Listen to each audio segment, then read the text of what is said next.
안녕하세요, 여러분. 오늘 제가 들려드릴 이야기는 정말 믿기 어려운 일이에요. 우리 동네 노인정에서 일어난 일인데 처음엔 정말 사소한 돈 거래로 시작되었거든요. 근데 이게 어떻게 된 일인지 결국 우리 가족 전체가 뒤흔들리는 일이 되어버렸어요. 제가 이 이야기를 하는 이유는 여러분도 혹시 비슷한 상황을 겪고 계시거나 주변에서 이런 일이 일어날 수 있기 때문이에요. 정말 조심하셔야 합니다. 먼저 저희 할아버지 얘기부터 해드릴게요. 올해 78세이신 우리 할아버지는 5년 전 할머니가 돌아가신 후로 많이 외로워하셨어요. 그래서 동네 노인정에 나가시는 걸 적극적으로 권해드렸죠. 처음엔 싫어하시더니 한번 가보시고는 매일같이 나가세요. 거기서 바둑도 두고 화투도 치고 친구들도 만나니까 좋다고 하시면서 정말 밝아지셨어요. 저희 가족도 다 기뻐했고요. 할아버지가 우울해하시는 모습을 보는 게 얼마나 마음 아팠는지 모르거든요. 그런데 3개월 전부터 조금씩 이상한 일들이 생기기 시작했어요. 처음엔 정말 사소한 거였어요. 할아버지가 노인정에서 돌아오시면서 오늘 김씨 영감한테 10,000원 빌려줬다거나 박씨 할머니한테 5,000원 받았다는 식으로 말씀하시는 거예요. 저는 그냥 친구들끼리 잠깐 돈을 빌리고 빌려주는 거라고 생각했어요. 어르신들끼리 커피값이나 간식값 정도 빌리고 빌려주는 거겠거니 했죠. 근데 점점 금액이 커지기 시작했어요. 10,000원에서 20,000원, 30,000원. 그러다가 어느 날 할아버지가 오늘 최씨 할아버지한테 10만 원 빌려줬다고 하시는 거예요. 그때부터 좀 이상하다 싶었어요. 노인정에서 10만 원을 빌린다고 뭔가 상황이 심각한 건 아닐까 걱정이 되기 시작했어요. 아버지께 말씀드렸더니 아버지도 처음엔 별거 아니라고 하셨어요. 친구들끼리 돈 빌리고 빌려주는 게 뭐가 대수냐? 할아버지도 성인이시고 본인이 알아서 하시겠지라고 하시더라고요. 그런데 한 달 뒤 할아버지 통장을 확인해 보니까 정말 충격적이었어요. 한 달 동안 총 50만 원이 빠져나간 거예요. 연금 받으시는 돈의 절반이 사라진 거죠. 이때부터 저희 가족 회의가 시작됐어요. 도대체 노인정에서 무슨 일이 일어나고 있는 건지 알아봐야겠다고 결론을 내렸죠. 그래서 제가 직접 할아버지를 따라 노인정에 가봤어요. 할아버지, 오늘 저도 같이 가볼게요 라고 했더니 할아버지가 조금 당황하시는 표정을 보이시더라고요. 노인정에 도착하니까 생각보다 많은 분들이 계시더라고요. 근데 뭔가 분위기가 이상했어요. 제가 들어가니까 다들 대화를 뚝 그치시는 거예요. 할아버지는 평소처럼 바둑을 두시러 가셨는데 저는 한쪽 구석에 앉아서 주변을 살펴봤어요. 그런데 정말 이상한 장면을 목격했어요. 한쪽에서는 몇 분이 둘러앉아서 뭔가를 열심히 적고 있었어요. 그리고 다른 한쪽에서는 할머니 한 분이 지갑에서 돈을 꺼내서 다른 분께 건네주시는 모습을 봤어요. 처음엔 그냥 개인적인 돈거래인 줄 알았어요. 근데 자세히 보니까 뭔가 체계적으로 이루어지고 있는 것 같았어요. 저는 호기심에 할아버지 바둑 상대분께 슬쩍 물어봤어요. 요즘 노인정에서 무슨 재미있는 일들이 있나요? 그분이 주변을 둘러보시더니 작은 목소리로 말씀하시더라고요. 아이고, 요즘 여기 재미난 게 생겼어. 돈 벌 수 있는 좋은 방법이 있거든. 근데 젊은 사람들한테는 말하면 안 된다고 하더라고. 그 순간 등골이 오싹했어요. 혹시 할아버지가 무슨 이상한 일에 휘말린 건 아닌가 하는 생각이 들었거든요. 저는 더 자세히 알아보기로 했어요. 며칠 후에 다시 노인정에 갔는데 이번엔 할아버지 모르게 몰래 갔어요. 노인정 뒤편에 숨어서 지켜보니까 정말 신기한 광경을 봤어요. 어르신들이 줄을 서서 한 분 한 분씩 돈을 내고 뭔가를 받아가시는 거예요. 그리고 그 중심에는 60대 중반쯤 되어 보이는 한 남자분이 계셨어요. 정장을 말끔하게 차려입고 뭔가 전문가처럼 보이는 분이었어요. 저는 더 가까이 다가가서 들어봤어요. 그 남자분이 어르신들께 설명하고 있었어요. 이건 정말 간단한 투자예요. 여러분이 조금씩 돈을 모아서 저희에게 맡겨주시면 한 달 후에 20% 수익을 보장해드립니다. 은행 이자보다 훨씬 좋지 않습니까? 그리고 실제로 그 자리에서 지난달에 투자한 분들께 돈을 돌려주고 있었어요. 투자한 돈에 정말로 20%를 더해서 주고 있는 거예요. 할머니 한 분이 10만 원을 투자했는데 12만 원을 받아가시더라고요. 다른 할아버지는 50만 원을 투자했는데 60만 원을 받아가시고요. 그걸 본 다른 어르신들이 완전히 믿게 된 거예요. 와, 정말 돈이 되네. 나도 다음 달에는 더 많이 투자해야겠어. 이런 말들을 하시면서 흥분하시더라고요. 그 순간 저는 깨달았어요. 이게 바로 폰지 사기구나. 처음에는 작은 금액으로 실제로 수익을 주면서 사람들의 신뢰를 얻어요. 그러면 사람들이 더 큰 돈을 투자하게 되고 나중에는 모든 돈을 가지고 사라지는 거죠. 저는 급하게 집으로 돌아가서 아버지께 상황을 설명드렸어요. 아버지도 처음엔 믿지 못하시더니 제 설명을 듣고는 얼굴이 새하얗게 변하셨어요. 당장 할아버지께 말씀드려야겠다. 하지만 할아버지께 말씀드리는 게 쉽지 않았어요. 할아버지는 이미 그 투자에 완전히 빠져 계셨거든요. 이번 달에 30만 원 투자했는데 다음 달에 36만 원을 받을 수 있어. 이런 좋은 기회를 왜 반대하느냐? 할아버지는 저희 말을 전혀 들으려 하지 않으셨어요. 오히려 화를 내시면서 젊은 것들이 뭘 안다고 참견이냐라고 하시더라고요. 더 큰 문제는 할아버지뿐만 아니라 노인정의 거의 모든 어르신들이 그 투자에 참여하고 계셨다는 거예요. 서로서로 정말 돈이 된다며 추천하고 다니신 거죠. 그 투자를 주도하는 남자는 이름이 조모 씨라고 했어요. 자신을 금융 전문가라고 소개하면서 특별한 투자처를 알고 있다고 어르신들을 속이고 있었어요. 더 교묘한 건 그가 노인정에 나타난 것도 우연이 아니었다는 거예요. 처음에는 자신의 어머니를 모시고 나타났거든요. 그 할머니도 사실 공범이었던 거죠. 조 씨는 첫 달에는 정말 작은 금액만 받았어요. 5만 원, 10만 원 이런 식으로요. 그리고 약속한 대로 수익을 줬어요. 두 번째 달에도 마찬가지였고요.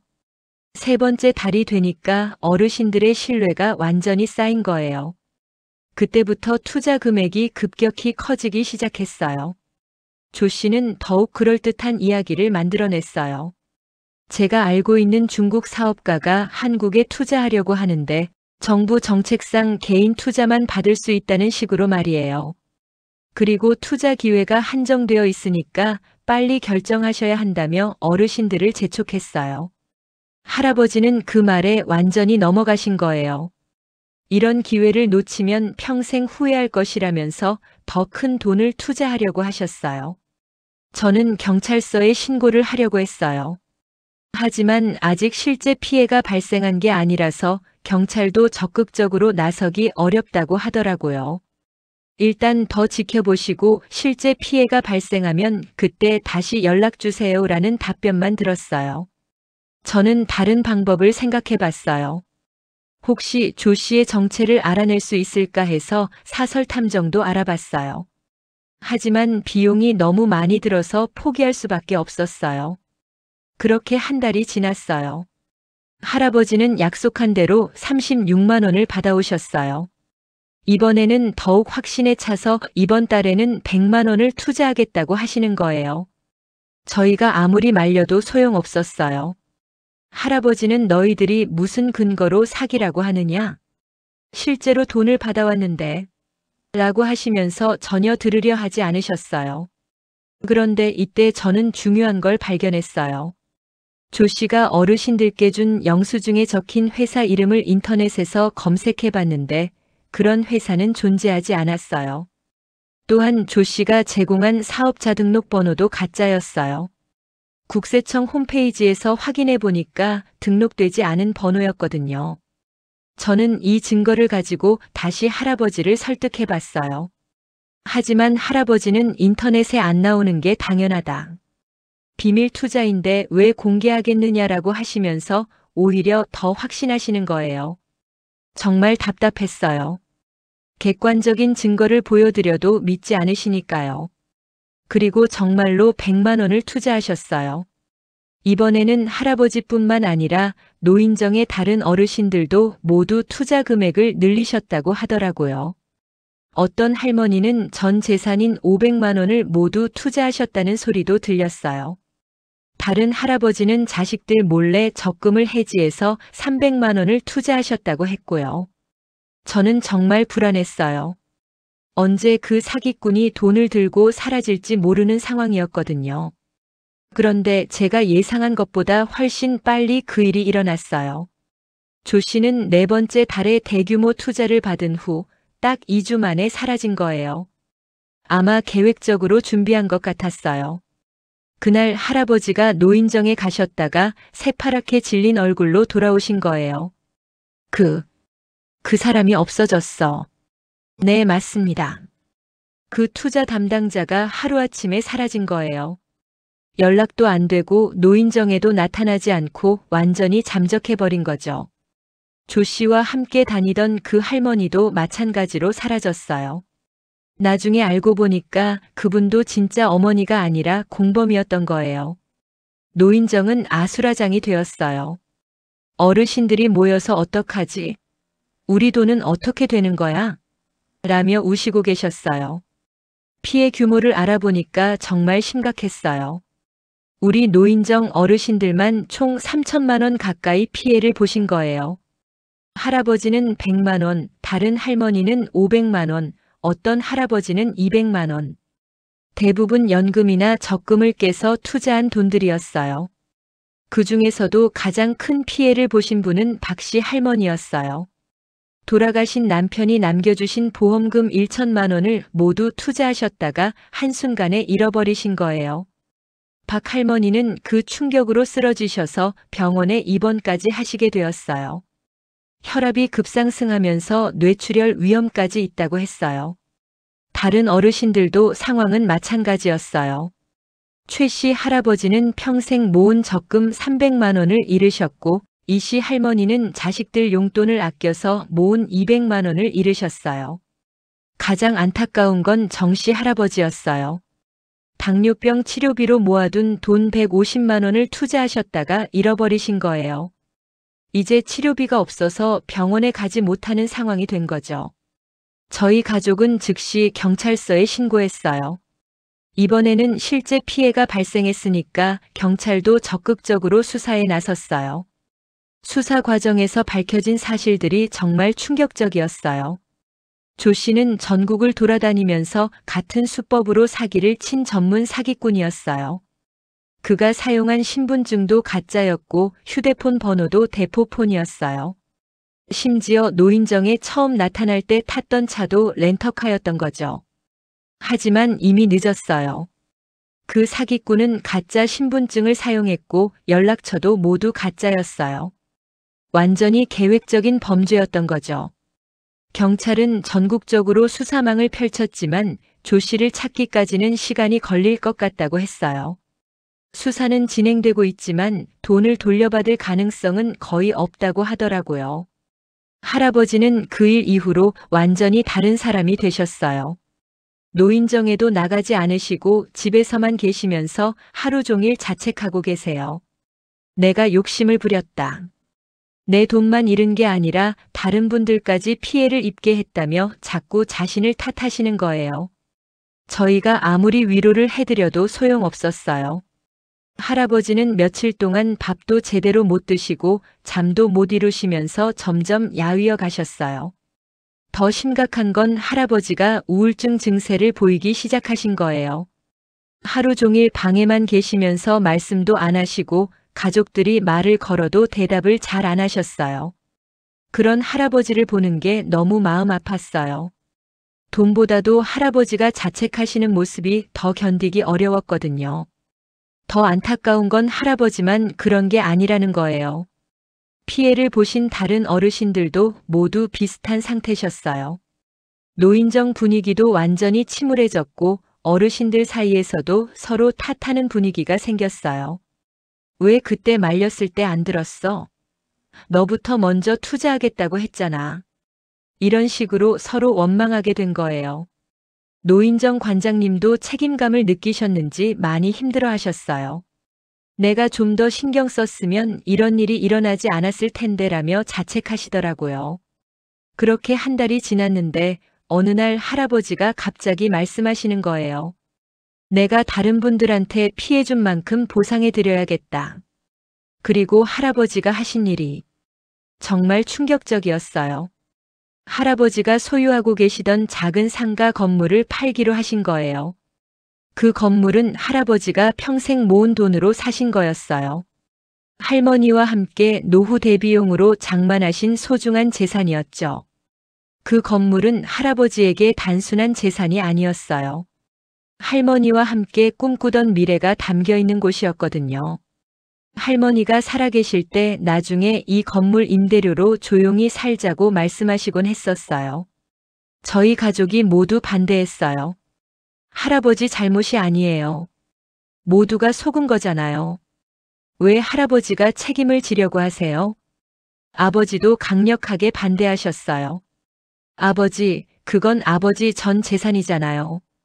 그걸 팔면 앞으로 어떻게 생활하실 거예요? 하지만 할아버지 마음은 이미 정해진 상태였어요. 내가 먼저 투자해서 다른 분들도 따라하게 된 거야. 특히 박 할머니는 나 때문에 전 재산을 잃었어. 내가 책임져야 해. 할아버지는 자신이 노인정에서 나름 존경받는 위치에 있었다고 생각하셨어요. 다른 어르신들이 할아버지의 결정을 많이 따라하셨거든요. 그래서 더욱 책임감을 느끼신 거였어요. 결국 할아버지는 상가 건물을 팔아서 피해를 보신 분들께 조금씩 나누어 드렸어요. 전액을 보상해 드릴 수는 없었지만 할아버지 나름대로는 최선을 다하신 거였어요. 박 할머니께는 300만 원, 정 할아버지께는 150만 원, 다른 분들께도 피해액의 30-50% 정도씩 드렸어요.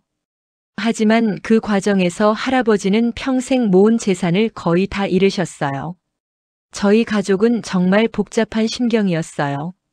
할아버지의 마음은 이해하지만 한편으로는 너무 안타깝기도 하고. 그런데 놀라운 일이 일어났어요. 피해를 보신 다른 어르신들이 할아버지의 진심을 알게 되신 거예요. 그리고 모두 모여서 의논하신 결과 할아버지가 주신 돈을 다시 할아버지께 돌려드리기로 하신 거예요. 김노인이 잘못한 게 아니야. 우리 모두가 욕심을 부린 거지. 김노인 혼자 책임질 일이 아니야. 박 할머니도 병원에서 퇴원하신 후에 할아버지를 찾아오셔서 말씀하셨어요. 김 할아버지 때문에 투자한 게 아니에요. 제가 욕심을 부린 거예요. 할아버지가 자책하실 일이 아니에요. 박 할머니는 눈물을 흘리시면서 할아버지께 받은 돈을 다시 돌려드리려고 하셨어요. 하지만 할아버지는 절대 받지 않으셨어요. 그렇게 어르신들이 다시 뭉치게 되었어요. 비록 돈은 잃었지만 서로를 이해하고 위로하는 마음만큼은 더욱 깊어진 것 같았어요. 어르신들은 서로 힘을 합쳐서 생활비를 절약하기 시작하셨어요. 함께 장을 보시고 반찬도 나누어 드시고 정말 끈끈한 공동체가 되셨어요. 경찰 수사도 어느 정도 진전이 있었어요. 그 사기꾼이 다른 지역에서도 비슷한 수법으로 범죄를 저지른 것이 밝혀졌고 결국 체포되었어요. 조 씨는 부산에서 같은 수법으로 또 다른 노인정을 노렸다가 걸린 거였어요. 전국적으로 총 12개 지역에서 비슷한 사기를 쳤고 피해액만 2억 원이 넘는다고 했어요. 하지만 이미 돈은 대부분 써버린 후였어요. 일부만 회수될 수 있었고 피해 금액의 30% 정도만 돌려받을 수 있었어요. 그래도 어르신들은 그나마 일부라도 돌려받을 수 있어서 다행이라고 하시며 긍정적으로 받아들이시더라고요. 재판 과정에서 조 씨의 수법이 더 자세히 밝혀졌어요. 그는 먼저 각 지역의 노인정을 조사해서 어르신들의 성향을 파악했어요. 그리고 가장 영향력이 있어 보이는 분을 먼저 타겟으로 삼았던 거죠. 우리 노인정에서는 할아버지가 그 타겟이었던 거예요. 할아버지가 다른 어르신들에게 존경받고 있다는 걸 조 씨가 파악한 거죠. 조 씨는 할아버지를 먼저 설득해서 투자하게 만든 다음 할아버지를 통해 다른 어르신들에게 자연스럽게 퍼뜨리는 전략을 사용했어요. 정말 치밀하고 악랄한 수법이었어요. 재판에서 조 씨는 생활이 어려워서 어쩔 수 없이 했다고 변명했지만 수사 결과 그는 이미 몇 년 전부터 이런 사기를 계획적으로 저질러온 상습범이었어요. 결국 조 씨는 징역 5년을 선고받았어요. 하지만 어르신들이 잃은 돈과 마음의 상처를 생각하면 턱없이 부족한 형량이라는 생각이 들었어요. 이 일을 겪으면서 저는 정말 많은 걸 배웠어요. 첫째, 어르신들을 노린 사기가 얼마나 교묘한지 알게 되었어요. 처음에는 작은 돈으로 신뢰를 쌓고 점차 큰 돈을 투자하게 만드는 수법이 정말 무서웠어요. 둘째, 가족 간의 소통이 얼마나 중요한지 깨달았어요. 할아버지와 더 자주 대화하고 할아버지 생활에 더 관심을 가졌다면 이런 일을 미리 막을 수 있었을 텐데 하는 후회가 남아요. 셋째, 공동체의 힘을 느꼈어요. 비록 힘든 일을 겪었지만 어르신들이 서로 위로하고 도우면서 더욱 가까워지는 모습을 보면서 감동받았어요. 넷째, 어르신들의 외로움이 얼마나 큰 약점이 될 수 있는지 알게 되었어요. 조 씨는 바로 그 외로움을 이용해서 어르신들을 속인 거였어요. 사기 사건 이후 6개월이 지난 지금 할아버지와 어르신들의 상황이 많이 좋아졌어요. 할아버지는 예전만큼은 아니지만 다시 노인정에 나가고 계세요. 어르신들과 함께 이 일을 교훈 삼아서 다른 분들이 사기를 당하지 않도록 예방 활동도 하고 계시고요. 노인정에서는 이제 금융 관련 교육을 정기적으로 실시해요. 경찰서와 협력해서 한 달에 한 번씩 사기 예방 교육을 받고 있어요. 또한 새로운 사람이 노인정에 나타나서 투자 관련 이야기를 하면 즉시 신고하는 시스템도 만들었어요. 어르신들도 서로를 더 챙기게 되셨어요. 누군가 갑자기 큰 돈을 쓰려고 하면 다른 분들이 말리고 함께 상의하는 문화가 생겼어요. 저희 가족도 이 일을 통해 더욱 가까워졌어요. 할아버지와 더 자주 대화하게 되었고 할아버지의 일상에도 더 관심을 갖게 되었어요. 매주 일요일마다 온 가족이 모여서 할아버지와 함께 시간을 보내요. 할아버지도 예전보다 훨씬 밝아지셨고 가족들과 이야기하는 걸 즐거워하세요. 최근에는 할아버지가 사기 예방 강연도 하고 계세요. 다른 지역 노인정에 초청받아서 자신의 경험을 나누시면서 같은 피해가 발생하지 않도록 도움을 주고 계시거든요. 처음에는 부끄러워하셨지만 내 실수가 다른 분들에게는 도움이 될 수 있다고 생각하시면서 용기를 내셨어요. 강연을 들으신 어르신들이 김할아버지 덕분에 정신이 번쩍 들었다. 우리도 조심해야겠다고 말씀해 주실 때마다 할아버지는 정말 뿌듯해 하세요. 여러분, 이 이야기를 들으시면서 어떤 생각이 드시나요? 혹시 여러분 주변의 어르신들도 비슷한 유혹에 노출되어 계시지는 않나요? 투자하면 높은 수익을 보장해준다. 은행 이자보다 훨씬 좋다. 친구들끼리만 하는 특별한 투자라는 말에 혹시 혹하고 계시지는 않나요? 제발 조심하세요. 세상에 공짜는 없어요. 특히 어르신들을 노린 금융 사기는 점점 교묘해지고 있어요. 그리고 만약 주변에서 이상한 투자 이야기가 나온다면 절대 혼자 판단하지 마시고 가족이나 전문가와 상의하세요. 은행이나 금융감독원에 문의해 보는 것도 좋은 방법이에요. 정식 금융기관에서는 이런 투자가 안전한지 확인해 줄 수 있거든요. 무엇보다 중요한 건 너무 좋은 조건의 투자는 의심해 보라는 거예요. 은행 이자보다 훨씬 높은 수익을 보장한다면서 위험이 전혀 없다고 하는 투자는 99% 사기라고 보시면 돼요. 사랑하는 가족을 지키는 건 결국 우리의 관심과 사랑이에요. 저희 가족도 이 일을 계기로 할아버지와 더 많은 시간을 보내고 있어요. 할아버지도 예전보다 훨씬 행복해 하시고 저희 가족의 유대감도 더욱 깊어졌어요. 비록 돈은 잃었지만 더 소중한 걸 얻은 것 같아요. 가족의 사랑, 이웃과의 우정, 그리고 인생의 교훈 말이에요. 피해를 당했다고 해서 인생이 끝나는 게 아니에요. 우리 할아버지처럼 다시 일어설 수 있고 그 경험을 통해 다른 사람들을 도울 수도 있어요. 오늘 이야기가 여러분께 작은 도움이라도 되었으면 좋겠어요. 모두 조심하시고 가족과 더 많은 대화 나누시길 바랄게요. 그리고 주변의 어르신들도 더 자주 안부를 물어보세요. 작은 관심 하나가 큰 사고를 예방할 수 있어요. 여기까지 오늘의 사연이었습니다. 감사합니다. 좋아요와 구독은 사랑입니다.